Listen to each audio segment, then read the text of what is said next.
One of the reasons we explore space is to push the boundaries of science, and for the Shuttle Columbia 16 days in space, it had been entirely devoted to scientific experiments. Not an exaggeration to say that years of preparation go into the experiments that are selected to fly on space shuttles.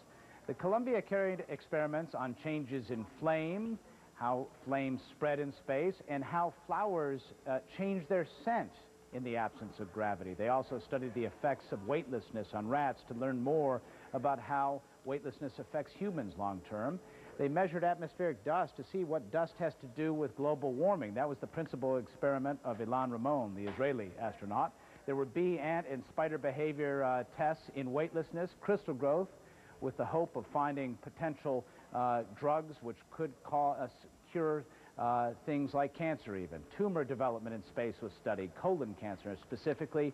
And there was a study on the evolution of life in the universe that had as its two principal investigators an Israeli and a Palestinian.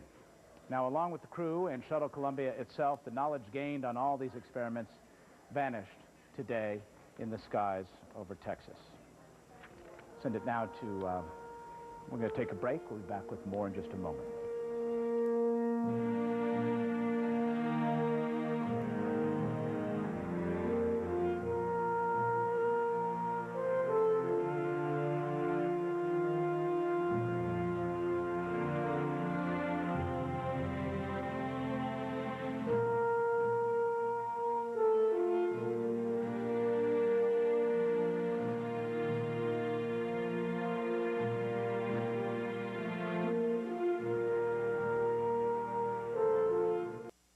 He said, their daring and their idealism.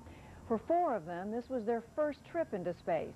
2 were colonels, both with the Air Force, one American, the other Israeli.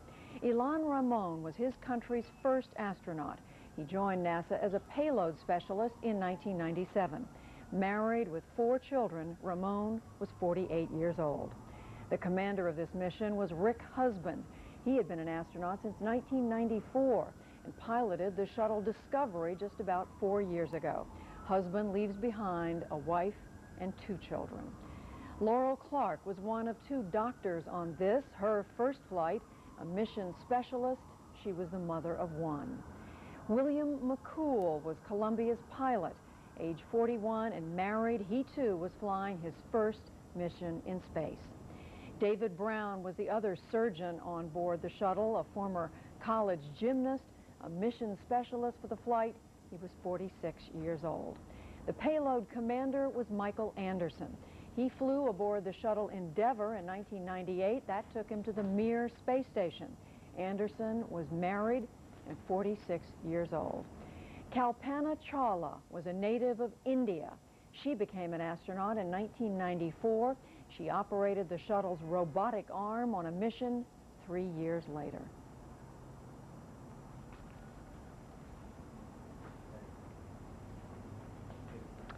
As we remember these astronauts, some of their relatives have chosen to share their grief and their apprehensions with the public. The parents of astronaut David Brown told CNN that they hope the nation's space exploration will go forward. But they said they're also afraid that today's loss was so catastrophic, nothing would be found of the shuttle or of their son. We saw the debris come down in the newsreel, photographs, and I'd like to have something of Dave to bury.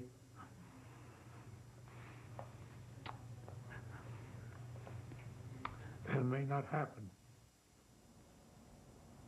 So hard. The sister of astronaut Michael Anderson was still in shock when she talked with reporters. It hasn't set in yet, and it probably won't till I hear something very definite. Right now, I'm not listening to the TV because what they said was nothing that I guess I want to believe, because there's nothing that I feel is truly definite yet. So I'm not even listening. I see. What are your plans? Are you planning to go to Dallas anytime soon? To Houston, yeah.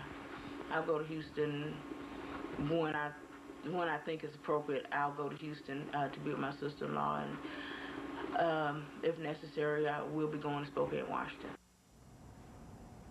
Her brother, astronaut Michael Anderson, grew up in the Spokane area. He flew to Russia's Mir space station in 1998. He was in charge of the Columbia's science experiments. Well, Miles, it just breaks your heart. It does indeed, Judy. So once again, the United States is in mourning, this time for 7 space explorers who died early today over Texas. CNN's Bruce Morton has more.